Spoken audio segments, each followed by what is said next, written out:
and welcome back to Amazing Grace Talk. My name is Erica Seameyer Williamson, and today on our show, we are sharing a screen today from Texas to Arizona, and we have a special guest on. Her name is Debbie Lee. Debbie, welcome to the show. I'm excited to be here today. Thank you so much for having me. Yeah. I love Texas. So it's probably our state of biggest support. So that's a great connection to be between Arizona and Texas. Oh, wow. That's good to know. Well, we'll have you tell us about that. Well, you guys, I met, I was a member of Fellowship Church for many, many years and had heard about America's Mighty Warriors. And I'm going to let Debbie tell you more about that because she can do probably a better job than me about the organization. But they, what I can tell, and you can correct me if I'm wrong on some things, but I remember being at church and them saying that America's Mighty Warriors is going to serve and love on for the weekend the Gold Star members of the families, and I'll let her tell you what that is. And would you like to come out and serve and volunteer? And of course, I said I'd love to. And we were out at a Lasso Ranch in Hawkins, Texas. And we went out there and served, and I believe they had, well, they do a lot of different things, but I think we ended up doing, we were in the salon and we did nails and painted nails and manicures and things like that. And it was a beautiful weekend, and it was just fun. And all of us, you know, towards the end, Debbie was standing there and I thought, I got to go get a picture. This is a really neat opportunity, and I want to go get a picture with Debbie Lee. And we did. And then many years, that's been a long, long time ago. I don't even know how long, maybe 8 years or something. Do you do it every year? We do it every year. Every year. I think this will be our 10th year that we've done it. I don't know where you were in the cycle. I know the first one we didn't do the spa day, but as we grew, we developed that into our program. So you're right. It's probably been 8 years. It's been a while. Yeah. And you know, I remember where I was driving down the highway. I'm thinking about people and guests, and Debbie popped into my mind, and I thought I would absolutely love to share her story about her son, Mark Lee, and what happened and how America's Mighty Warriors got started, and then share some other things about how she got through that tough time, and then just about her spirituality and walk with God altogether. So we've got a fun-filled, packed podcast today. And Debbie, tell us about, it was, you know, let's go back to 2006, August 2nd. I know that was life-changing day for you. I feel chills all over just bringing up the date. Tell us about Mark, your son, and tell us what happened that day. You bet. And as you said, that was a day that forever changed our family's life and Mark's teammates' life. And we were notified that my son had been killed in Iraq. He was the first Navy SEAL that we lost over there. And that young man stood out in the direct line of fire 3 times that day, willingly gave his life to defend his teammates and to save them. He could have stayed below the wall. It was 115, 120 degrees that day in Ramadi, Iraq. And you may remember that back in 2006, that's where the majority of our casualties were coming from. Mark's teammates said it was the worst piece of real estate over there, the hellhole of Iraq. And after we were notified and we began to piece together his heroic actions from that day, we learned, as I said, it had been 115, 120 degrees. They'd been fighting for 2 hours in the most intense firefight in Iraq up to that point. There were 4 SEALs that were on the rooftop. Mark's buddy, Ryan Job, had just been severely wounded. And they could tell by looking at him, he fell to the ground. 2 of the SEALs quickly dropped to their knees to help him. And they could tell by looking at him, it didn't look good. Mark could have made that very same choice to drop to his knees to help Ryan. But his choice was to stand up in the direct line of fire. He carried the big gun. He knew he could lay down some suppressive fire, but he stood up right in the direct line of fire where Ryan had just been shot, hoping to lay down cover so they could get the medic up to the rooftop. And the medic took one look at Ryan and he said, we got to get him out of here immediately. Here, there's no chance for survival. They're still being fired on. It's a crazy battle. And again, by himself, Mark stood up in that line of fire again. He didn't weigh the pros. He didn't weigh the cons. He didn't say, okay, should I do this? Well, you know, I'm probably going to risk my life. Do I want to give up my life? He just knew it was the right thing to do. And he stood up in that line of fire again with a big gun. to lay down that cover so they could move Ryan and get him out of there and get him sent off for medical attention. And they all successfully got done off the roof. They sent Ryan off for medical attention, and they climbed in their Bradleys and headed back to the base, which I'm proud to tell you was named Camp Mark Lee in his memory. And I got to visit. I got to visit Camp Mark Lee in 2007. I'm the first Gold Star mom in history to be in the combat zone where their child was killed. And I brought back some of that soil from that base. I got to see where he slept and, where he spent his last day. It was still pretty bad, so I didn't go out on patrol there, but I did go out on patrol in the Baghdad area. Yeah, everybody, just, precursor, grab your tissue, because that's what I said. I make people cry. That's my new profession. But it just means that people get it, and people need to understand the sacrifices that are made for the freedoms they enjoy each and every day. Yes. But as his teammates and Mark got back to the base, and they're almost positive there's no way that Ryan could have survived his injuries. He had been, the bullets had hit his weapon, and so he had severe shrapnel injuries all through his head. And they were waiting for that phone call saying that Ryan was gone. They were just sure that that was the outcome that was going to be.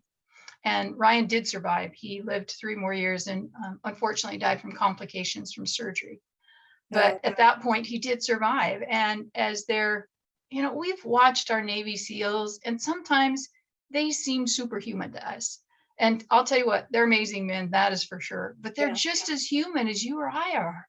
And their emotions, were surfacing for what they just been through with Ryan, thinking they could lose him. They're exhausted, 115, 120 degrees for 2 hours. Mark's gun that he carried was anywhere from 150 to 180 pounds between his gun, his ammo, his gear. And how do you do that in those extreme temperatures? Yeah. And as I said, sometimes they seem superhuman to us. Just that fact alone makes it seem, superhuman to me. But they're just as real as you or I are, and their emotions were surfacing. The chief came in and said, "We just found 30 of the insurgents that just attacked us." And without hesitation, Mark looked at his chief and he said, "Roger that, let's go get him." So they climbed in their Bradleys. They headed back to that godforsaken place, and they cleared several houses. They went in the last house Mark would be in, cleared the bottom of the house, and they started up the steps. And they heard Mark yell, "On me." And what he was saying, the guys knew, he was saying, "I got the lead on this. You guys follow me." And as they went up those steps, they drew fire through a window. And for the last and final time, Mark made the choice again to stand into the line of fire. He didn't duck below the wall. He didn't let his buddies take the casualty.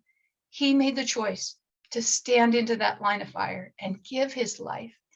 And I am blessed to have an amazing family that has grown so much in his brothers.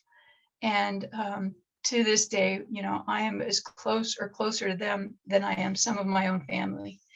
And I am blessed. That was Mark's final gift to me, was his teammates. But they are, they carry that burden of the loss of Mark and processing through that. And for me, I had no choice, the news that was given to me that day. I could have curled up in a ball, felt sorry for myself. I could have stuck my fingers in my ears. I could have refused to answer the door, but it wouldn't have changed the fact that Mark was gone. I did have a choice the way I responded. And my choice was to put on his boots and pick up his weapon and stay in the fight for our men and women who serve, stay in the fight for every other Gold Star family member. And you mentioned Gold Star families before. I didn't know what a Gold Star family was till I became one. And that's someone who's lost a loved one in combat. Okay. And it is a dear price. We hear the slogan all the time, freedom is not free. And it definitely is not free. And I think of when I finally, the guys knew I'd been notified that night, I started getting calls from Iraq. And I remember right away, instantly, the verse that came to me was John 15:13. Greater love has no one than this, than to lay down their life for their friends. And that's what Mark did. But that verse is in response to what Christ did for us, laying down his life for us. And I was a single mom most of my life. Unfortunately, I was rebellious as a teenager. My mom forbid me to marry their father. And I did it just to prove to her that no one was going to forbid me to do anything. Yeah. And how'd that work out? Not too well for me or for my kids. He was a good guy unless he was drinking or, doing his drugs. And then he was Dr. Jekyll, Mr. Hyde, very abusive, and Yeah. tried to kill me. So at the age of 23, I went through divorce. I had a 3-year-old, an 18-month-old. And because of the violence in the marriage, the day I filed for the divorce, it was final. And I Yeah. found out 2 weeks later that I was pregnant with Mark. And I got no child support. There was no help. And I'll tell you what, there was no light at the end of the tunnel. But that's when, in my life, I was a believer, but had not studied the word, did not really know who God was. Mhm. Went to church on Sunday as a kid, and that was about it. Yeah. But that's when, my relationship with Christ started to develop then. But I married again 9 years later, and unfortunately, he committed suicide. And as a widow, God talks about being a husband to the widow and a father to the fatherless. Hmm. And I would tell my kids that often, God's promised to be your father. And so I tell people it's no surprise what Mark did. They would often come to me asking for advice and wisdom. And I'd say, I don't know. I don't have the answers, but go ask your daddy. And they knew that meant to be in the word or on their knees praying, asking God for wisdom. And so I tell people it's no surprise what Mark did. He followed in his daddy's footsteps. He did. Christ laid down his life for us for an eternity. Mark gave his life for us for the freedoms that we enjoy every day. That is amazing. I hearing your story of being pregnant 2 weeks later and the violence and getting out. And I think when we had our conversation, that's interesting as I dealt with some of the same things. I had left and felt like, oh my God. And then 3 weeks later found out I was pregnant. So we share some of the same feelings and things that we went through there for sure. But just hearing how Mark just stood up. I mean, I can't believe he decided. I mean, you're right. He could have just not gone back. Yeah. Seen what happened to his friend, decided not, oh, well, he could have done anything to not go back. We've done our mission for the day. They had been, and because I've been to Camp Mark Lee, I know on the backside of their base is a Marine base, a big Marine base. Yeah. They could have said, go get some of the Marines that are fresh and haven't been out in battle today. Yeah, do it. But that's not who these guys are. And I'll tell you what, in a heartbeat, I would rather have Mark back any day of the week. But to see the impact that kid still continues to make in such a major way. As believers, if for us to go to heaven, that's a win. We know there's no sorrow, no sickness, no sadness, no pain, but God says, I appoint the day you're born and I appoint the day that I bring you home. Yep. So if we're still here, that's because God has a mission for us to complete. There's still something he wants us to do. Mark successfully completed his mission, but God still has something that he wants me to do. There's still a mission for me to complete here. So by his strength, I do that every day. And to see the impact Mark is making and literally the lives that he is still saving physically and eternally, through our programs, it's amazing. I do know where Mark is. He was redeployed to heaven. I will see that kid again one day. And so redeployed to heaven. I love that. Oh my gosh. Yeah. So I want to ask you, so how, even though you were in a place of, you thought of the scripture, how long were you just kind of out? I mean, did you immediately fall into faith? I mean, I'm sure you went through sadness, depression, things. What did that look like? Oh, it was immediately. And that happened. I don't care who you are. You can be a super saint. You can be the most committed believer. Yep. But when you go through something like that, unless you have studied God, studied the word to know God, you know his character, you trust him. I had seen God walk me through death before. I knew that losing Mark would be much harder than, when my husband passed away. We'd only been married 8 years. It was a second marriage. He'd been unfaithful on me. So it wasn't, like someone who's been married for 50 years to the love of their life. Yeah, But I didn't mean to laugh, so but I know a what you mean. different, yes. And not that loss isn't loss, but when your relationships are different, the depth of that grief and Yeah, the length of that grief is very different. But I knew, God would get me through this. And I yeah. knew it wasn't because I was strong, because I was a very weak person. I just had a strong God.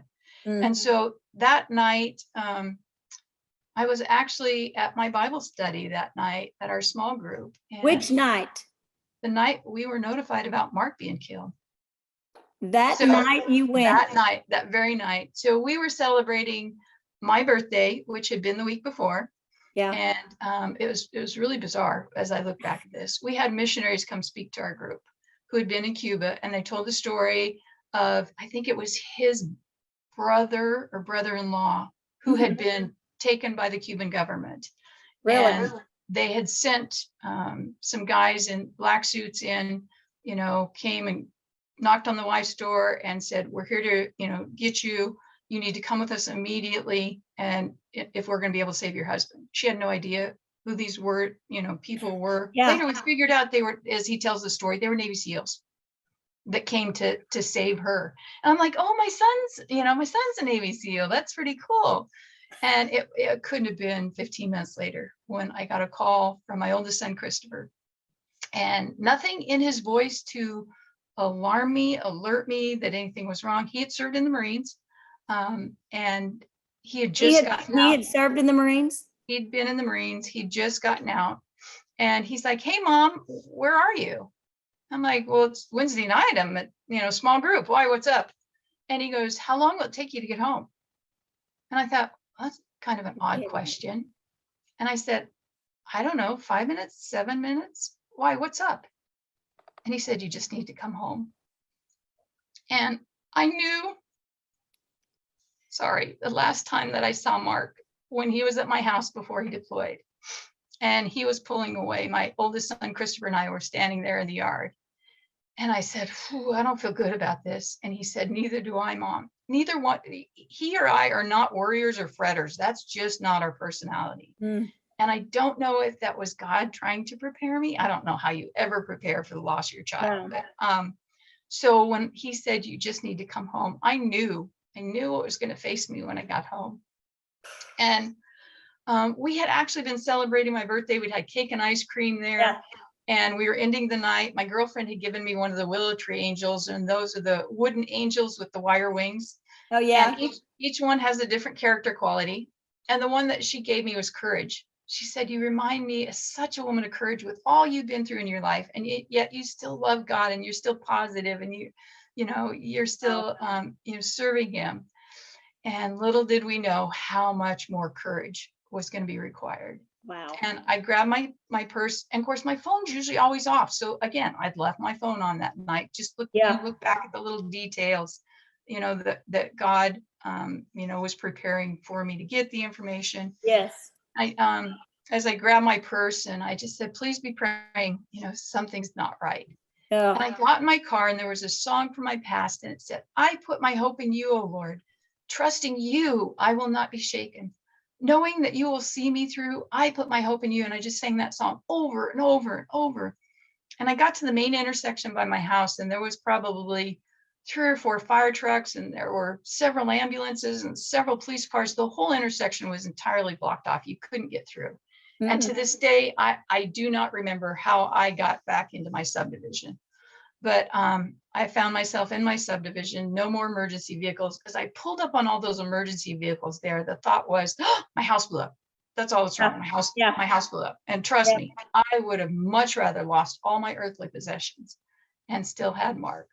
But as I came back to that thought again of knowing what was going to face me when I got home, I remember turning the corner and expecting to see a black car parked out front. I guess I've watched too many movies, because there was not a black car. There weren't any unusual cars, just my son Christopher pacing back and forth on the sidewalk. And I parked, going the wrong direction. So when I stood out, I was right there on the sidewalk, and I stepped out, and he said, Mom, the Navy's here. And when they show up at your doorstep, it's not good. Yeah. If Mark would have been wounded, they'd have got us to him, not come to us. So as I turned that corner, I was expecting to see a black car parked out there, and there were no black cars. There were no unusual cars at all. I guess I've watched too many movies, but Yeah. there was my son, Christopher, just pacing back and forth on the sidewalk. And I don't know how long he was pacing there, because it took me longer to get home with having the, incident there at that intersection. But, and my heart just breaks for him, knowing that he knew, he served in the Marines. He knew what they were going to tell us. And I got out of the car and he said, "Mom, the Navy's here." And I just grabbed him and I just said, "No, no," because I knew what that meant. And as we walked inside, they've been trying to find me. Mark had actually died earlier in that morning, and they were trying to find me up in Oregon, which is where I lived. And we just recently had moved down to Arizona. That's where I raised Mark. But I talked to Mark before he deployed. I know he had the new address. I know he changed the paperwork. Wow. But for whatever reason, they had spent about 8 hours trying to locate me up in Oregon. And finally, one of the neighbors came home from work and they said, "She doesn't live here anymore. She lives in Arizona." So then they were afraid I was going to find out on the news. So they called Luke Air Force Base here and just had one of their CACO come out and inform us. Yeah. And they've been trying to find me because I wasn't home. They knocked on the door and I asked the neighbor, "Do you know where Debbie is?" And he said, and that's how Chris found out, because she said, "No, I don't have a cell phone number for her, but I know her son works at Lowe's." And her husband had been in the military, so she had a clue why they were there in their uniforms. Yeah, what was happening. And so as they were trying to track me down, the CACO officer, and I did not know it was a chaplain that was with him till many years later, when I just kind of processed through things. I'm like, why did they not send a chaplain?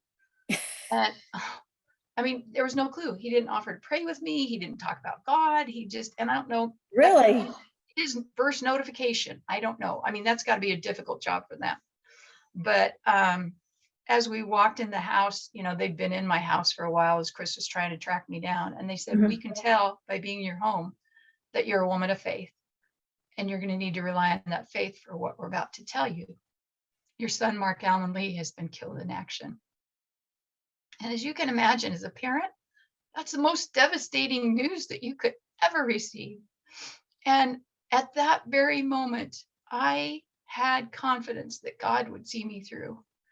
And we sat down on the couch and, I couldn't even tell you, I was so numb what we talked about.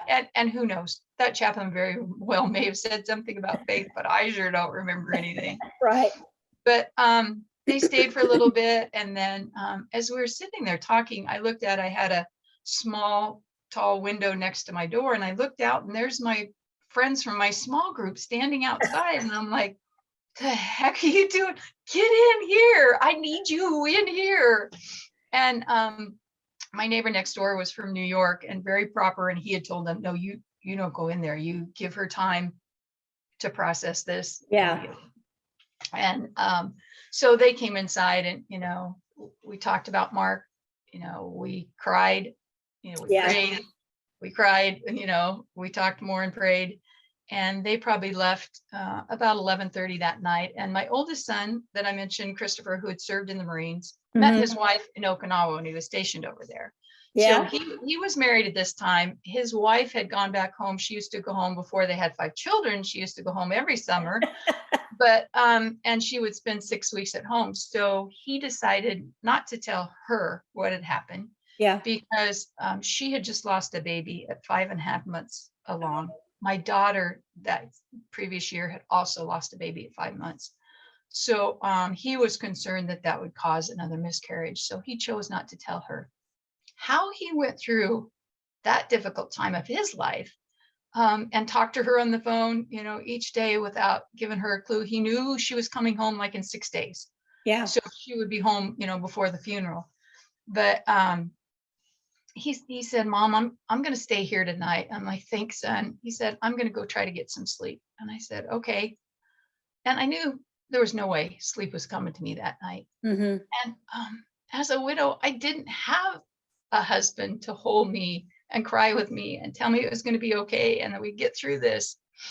And I remember sitting down just thinking, that's all I want. I just want someone to hold me and tell me it'll be okay. Yeah. And I thought, yeah, I know where my comfort's going to come from. My comfort's going to come from God. And I went and grabbed my Bible. I've had a habit, of reading through the Bible every year, at least once a year since I was 28. So as you can tell, that's been quite a few years ago. That's But amazing. I knew that's where my comfort was going to come from. And I literally opened my Bible, and it opened to Psalms 27, which says, the Lord is my light and my salvation. Whom shall I fear? The Lord is the light of my life. Of whom shall I be afraid? When the wicked came against me to eat up my flesh, my enemies and my foes, they stumbled and they fell.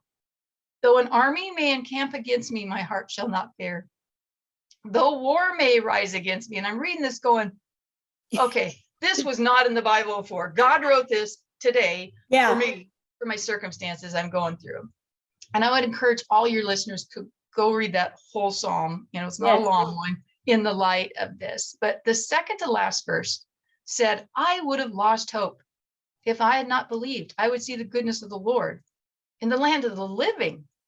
Wait on the Lord. You have good courage, and I will strengthen your heart. Wait, I say on the Lord. And as I read this, I'm like, courage. Okay, I was a rebel in my 20s, but I've learned if God tells me to do something, it may not make any sense, but I just like, okay. And I'm like, courage. Okay, you gave me the courage angel at the beginning of the night, for my birthday celebration. And now you're reminding me courage again. I got it, God. I'm going to have courage. I'm going to be strong. And I closed my Bible, and I could not have I've never audibly heard God speak. I've, felt the thoughts that he put in my head telling me, knowing it was from him. Yes. But I could not have felt him any closer to me that moment if he would have physically been present. I could feel him holding me and comforting me. Oh my. And I remember saying, God, in my thoughts, he said, I want you to read this Psalms 27 of Mark's funeral. And I know I was probably kind of like a little teenager with the, are you kidding me? It's my son's funeral. I don't know if I'll throw up or pass out. I don't know what I'll do.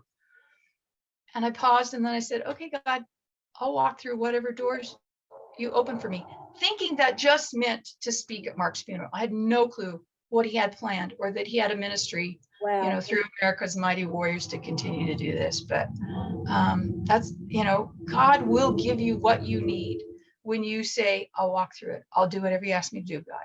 He didn't quit me before. I speak publicly. I've spoken in Washington, D.C. in front of 1 million people on the mall. If you'd have told me that's what I'd be doing before Mark died, I'm like, oh, no. I don't speak in front of people. I'm terrified to speak in front of people. I had a preschool and kindergarten for 15 years. And literally we did, our Christmas program and the kindergarten graduation. Mm-hmm. I would have to hold the microphone with both hands, and it still would be bouncing all over because I was terrified to speak in front of people. I've never had training to do that. It's something that when I said, okay, I'll do it, God said, here you go. Here's what you're going to need. And, I think in anything we go through in life, if we trust God, he is going to give us what we need to walk through where he's asking us to walk.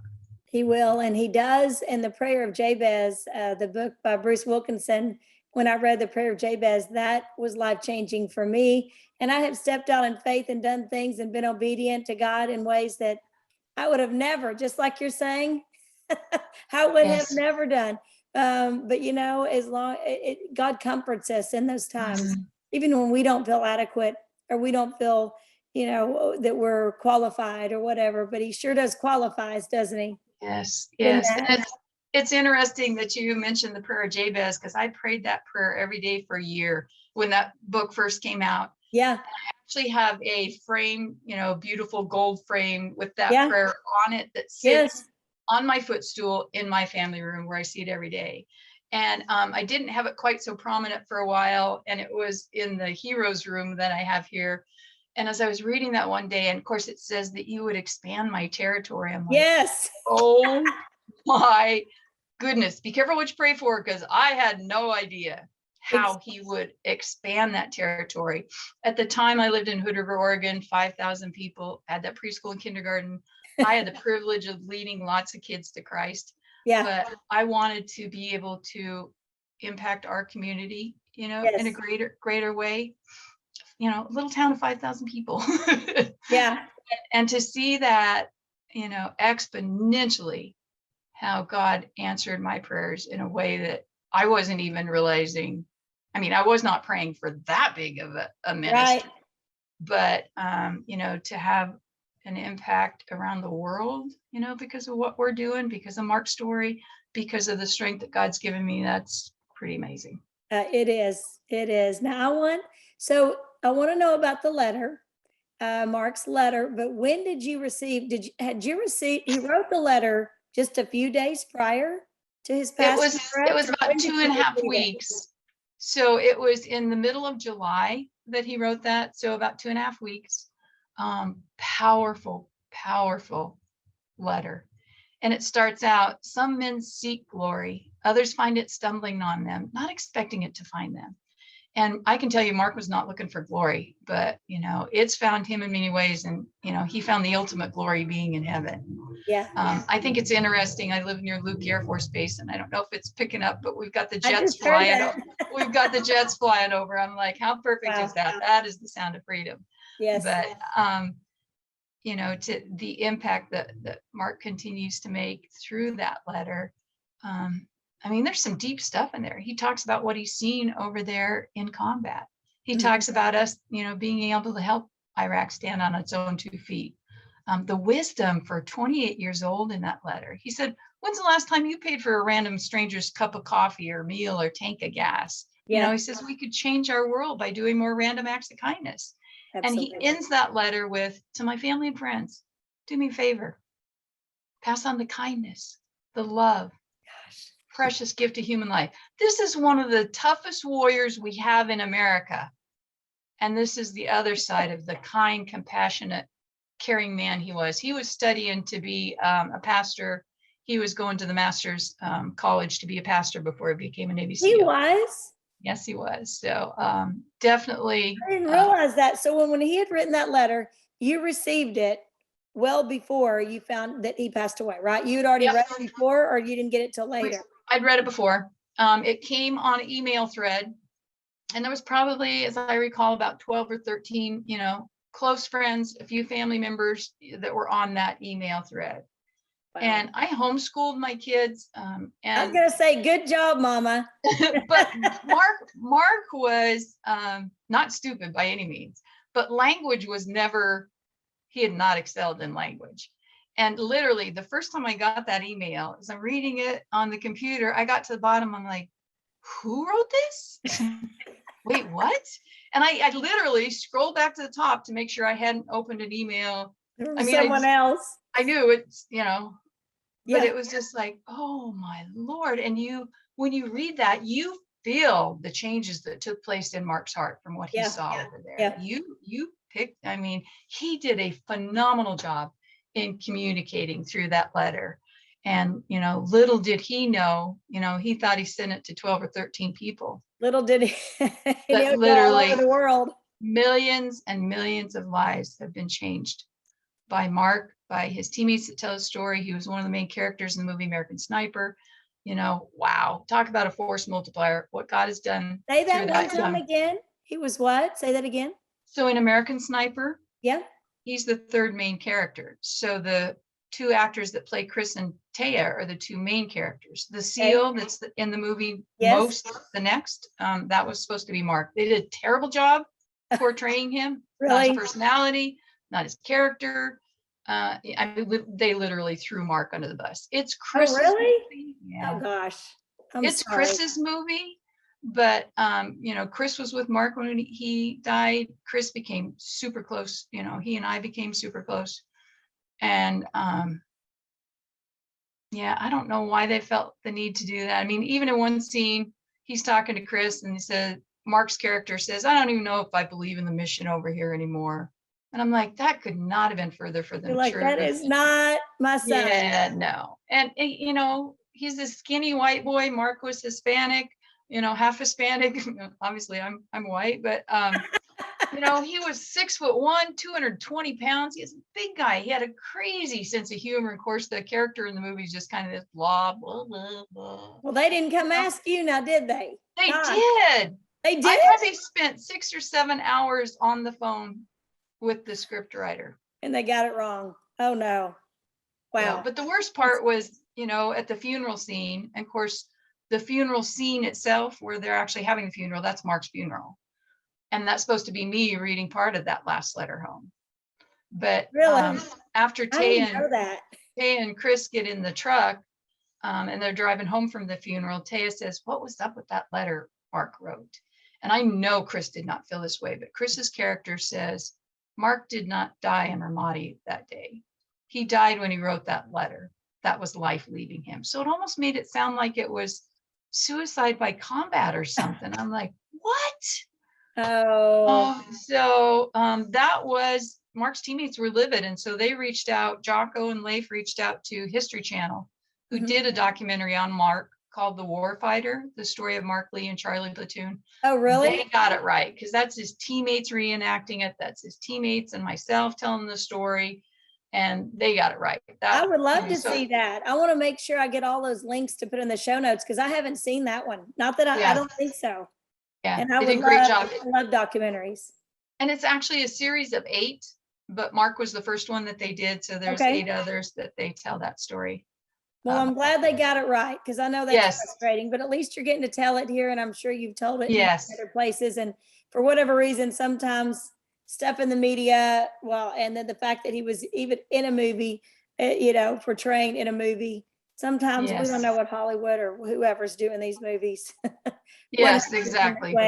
Now tell me, how did America's Mighty Warriors, how did that begin for you? How many years later? How did that start up? So I never woke up one day and decided I was going to start a foundation. But 7 weeks after Mark died, we lost another one of his teammates on Task Unit Bruiser. So Task Unit Bruiser is made up of Charlie and Delta. Delta was, Mike Mansour was on Delta platoon, their sister platoon, and he fell on a grenade to save his teammates. And we had a lot of support in between notification and when Mark was buried. Yeah. But then, and of course, Mark's teammates were still deployed. They're still in the combat zone. Right. That's, we're the support for each other there, but they weren't there for the funeral. They didn't come home till beginning of October. And that was right when we had Mike Mansour's funeral. And after Mark died there, there's a lot of foundations that there were back then. This has been, 15 and a half years ago. There was a lot of foundations that did things for the spouse and the children, but nobody was doing things for the parents or the siblings. Yeah. And of course, I was just like, okay, everybody's gone back to their own life. And now the grieving journey is starting. It's not over for me. It's just starting. Sure. And I'm not a person to feel sorry for myself. And it's like, okay, well, there's nobody there for me, but I can make sure nobody else has to go through this alone. So I knew I wanted to be there to support the Mansour family. I didn't know what I was going to do, but God put on my heart to be there. Yeah. And when I got there, they put them up in the same hotel we'd stayed in. It was the same black vehicles that came and picked them up for the funeral. And as I was standing in the lobby, getting ready to go to the funeral and the burial, the Admiral came down and he greeted me and just said, "How are you doing? How are things going? Thanks for being here."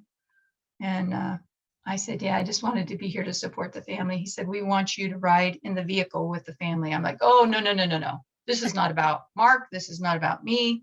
I am here to support them, not. And he goes, "Exactly. That's why we want you there." And as I rode over to the cemetery, when we pulled up, it was the very same casket even that Mark had been buried in. And I'm seeing it sitting where we'd had this, and it just kind of ripped over the little bit of healing that had started to take place. But now I knew what it was like to receive the folded flag.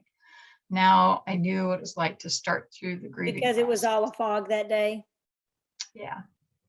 And so that was the first family that we supported. Then I would just happen to be in Washington, D.C. when another Navy SEAL came in with his face blown off or another one legs blown off. I live in Arizona. You don't just happen to be in Washington, D.C.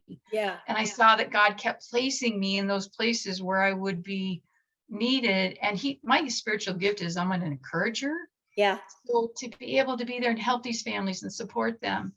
And then after a while, we started doing the random act of kindness pretty early on. I would pay for a random soldier, sailor, or airman cup of coffee, meal, tank of gas to honor Mark.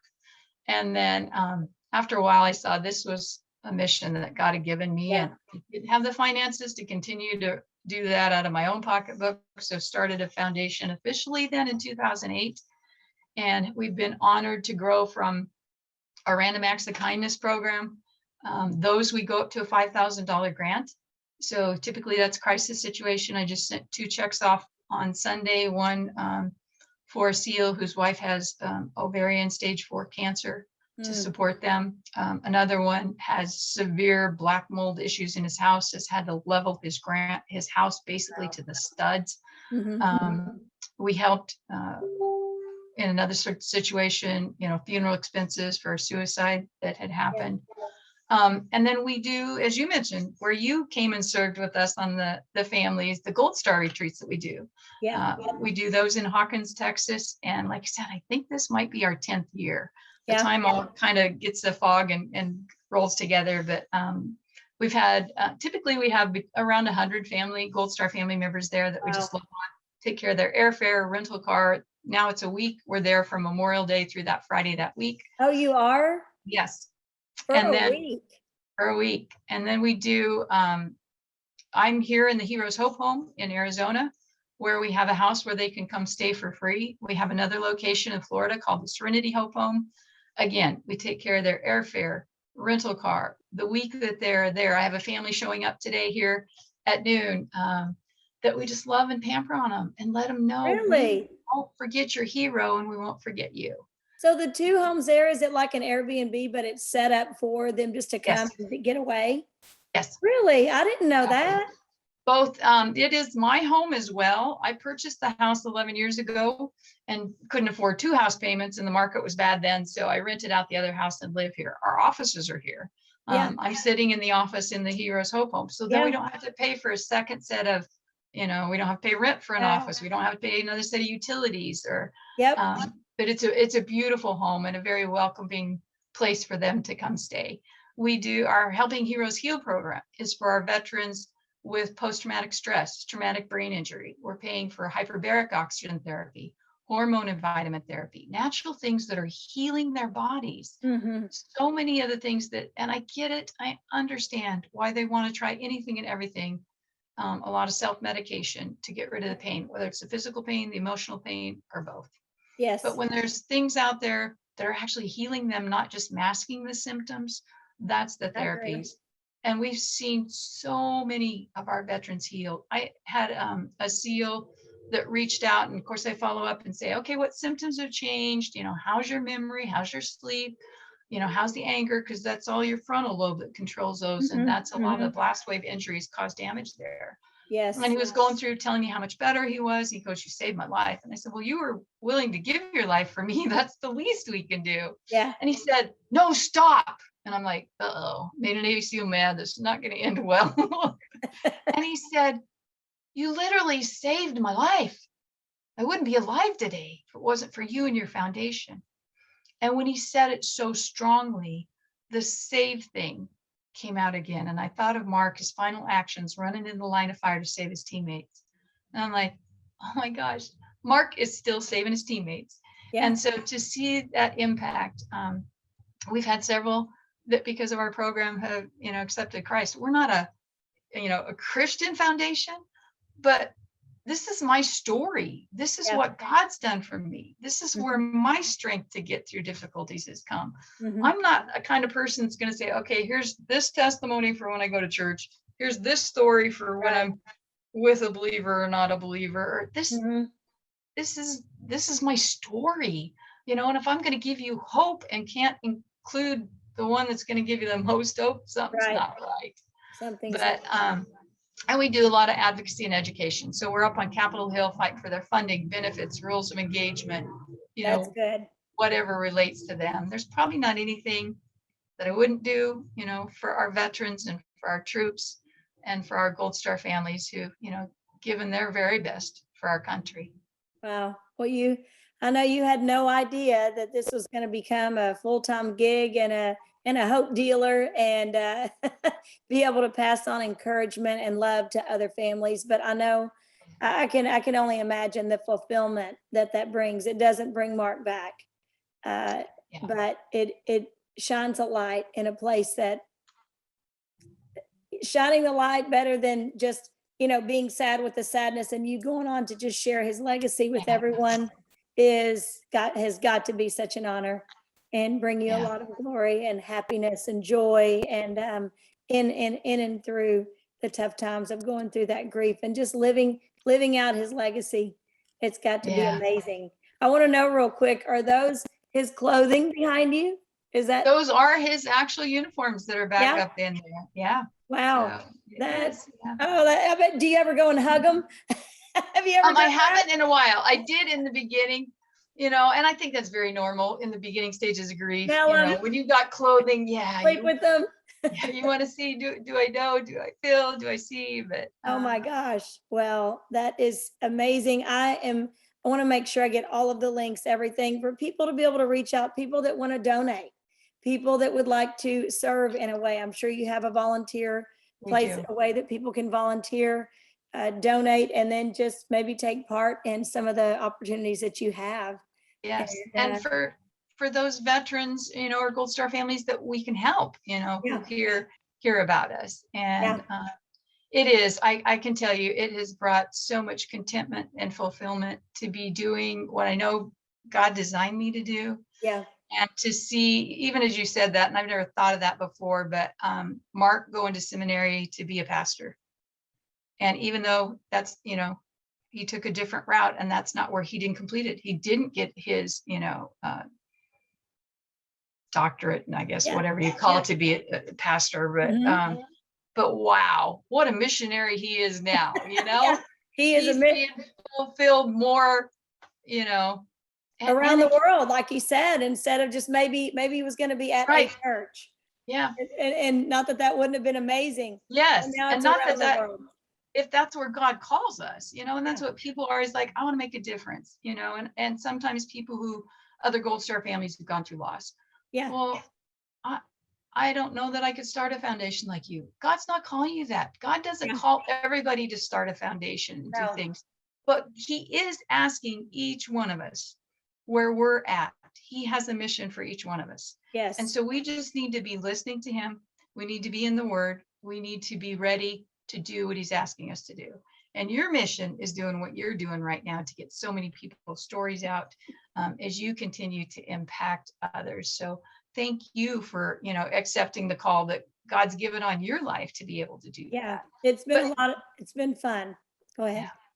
And one of the things, for everybody, I don't know what you're going through right now. I don't know if it's marriage problems you're going through, financial problems, health problems. If you've gone through loss, I can tell you, God does not waste your pain. God will be with you. And if you allow him, he will take that and use that for his glory to change lives. And please know that we continue to pray for all of you that are struggling, and that all of you, whether you're struggling or not, would see God's strength and his glory and his purpose in your life today. Absolutely. That is true. Well, thank you for joining us today. I cannot wait. This podcast will actually be out. I believe I'll let everyone know, but it will come out. I won't give an actual date here, but it's going to be coming out soon on all podcast platform and on YouTube as well.